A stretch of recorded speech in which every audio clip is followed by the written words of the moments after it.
I'm Dr. Sheikh Yasir Islam, consultant physician and associate professor of medicine at Lady Hardinge Medical College, New Delhi. Sir हमारे देश को diabetes capital of India बोला जाता है और इसके साथ ही देश में किडनी की बीमारियां बहुत ही तेज़ गति से बढ़ रही हैं, तो इसका क्या कारण है सर? देखिए, डायबिटीज़ एक बेसिकली लाइफस्टाइल डिसऑर्डर है. डायबिटीज़ हुआ, हाइपरटेंशन हुआ, कोलेस्ट्रॉल हुआ, तो ये हमारा जो लाइफस्टाइल जो चेंज हुआ है over a period of years, जो मैनी ईयर्स, जब हमारा मोटापा जो बढ़ रहा है लोगों में, ओबेसिटी बढ़ रही है, तो एक मोटापा जो usually lack of physical activity और हमारे खाने पीने की जो हैबिट्स चेंज हुई हैं, उससे डायबिटीज़ का इंसिडेंस इंडिया में काफ़ी ज़्यादा हो गया है. अब डायबिटीज़ और एक ट्रेडिशनल रिस्क फैक्टर होता है और काफ़ी बड़ा रिस्क फैक्टर है हमारे किडनी की बीमारी होने का. जहाँ डायबिटीज़ का इंसिडेंस बढ़ जाता है, वहाँ पे किडनी की प्रॉब्लम जो इंसिडेंस है उसका भी बढ़ना लाजमी है. तो हाइपरटेंशन, डायबिटीज़, कोलेस्ट्रॉल का बढ़ना और स्मोकिंग, ये 4 बहुत बड़े मेजर रिस्क फैक्टर हैं हमारे आजकल जो यूजुअली देखते हैं, जो किडनी की प्रॉब्लम के एक रिस्क फैक्टर्स माने जाते हैं. सर किडनी की बीमारी क्या किसी पर्टिकुलर एज ग्रुप को होती है या किसी भी एज ग्रुप में ये हो सकती है? देखिए, जो किडनी की बीमारियां हैं वो कई प्रकार की होती हैं. बच्चों से लेकर बूढ़ों तक किडनी की बीमारी होती है. बच्चों में अलग किस्म की बीमारियां होती हैं, उसमें डायबिटीज़ और हाइपरटेंशन यूजुअली नहीं देखते हम. उसमें कुछ और बीमारियां देखी जाती हैं जिनको हम ग्लोमेरुलोनेफ्राइटिस, नेफ्रोटिक सिंड्रोम, ये वाली बीमारियां बच्चों में देखी जाती हैं.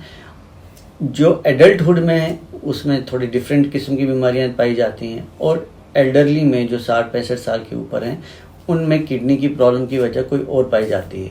तो मेजॉरिटी ऑफ द पेशेंट जो एडल्टहुड या हमारे एल्डरली पॉपुलेशन है, उनमें जो ट्रेडिशनल जो सबसे कॉमन रिस्क फैक्टर्स होते हैं वो हाइपरटेंशन, डायबिटीज़, कोलेस्ट्रॉल और स्मोकिंग ही मानते हैं. सर ऐसे कौन से सिम्टम्स हैं जिससे ये पता लगाया जा सकता है कि अब शायद किडनी की बीमारी की तरफ हम बढ़ रहे हैं? ठीक, देखिए, यदि आपके शरीर में सूजन आना शुरू हो जाए, खासकर सुबह उठते ही आंखों के नीचे पफीनेस आ रही हो, आंखों के आसपास स्वेलिंग आ रही है, तो एक ये बहुत बड़ा इंडिकेटर होता है कि शायद आपको किडनी की प्रॉब्लम होना शुरू हुई है. इसके अलावा पेशाब का बार बार आना, रात को पेशाब के लिए उठना, पेशाब में ब्लड आना या पेशाब की कमी होना या टांगों में सूजन आना या अचानक से ब्लड प्रेशर का बढ़ना, ये सब किडनी की प्रॉब्लम की तरफ ही इंडिकेट करता है. सर अगर किसी को बताया जाता है कि उसे किडनी की बीमारी है तो एकदम दिमाग में चला जाता है अब तो डायलिसिस या ट्रांसप्लांट की ओर जाना पड़ेगा. तो इस स्थिति में जब पहली बार पता लगता है कि किडनी की परेशानी है तो उसमें हमें क्या कदम उठाने चाहिए? देखिए, किडनी की जो प्रॉब्लम है इसका रोक करने के लिए हमारे पास अलग अलग स्टेजेस में अलग अलग उपाय होते हैं. अगर पेशेंट हमारे पास इनिशियली आ जाए, जहां हमें ये पता चल सकता है कुछ टेस्ट से कि इसको किडनी की प्रॉब्लम हो सकती है, तो हम उसका उपाय बिना डायलिसिस के भी कर सकते हैं. लेकिन कई बार पेशेंट्स हमारे एडवांस स्टेज में आते हैं, बहुत एडवांस, जिसको एंड स्टेज रीनल डिजीज़ बोलते हैं, उस स्टेज में आते हैं, तो उसमें यूजुअली डायलिसिस ऑप्शन होता है और रीनल ट्रांसप्लांट ऑप्शन होता है.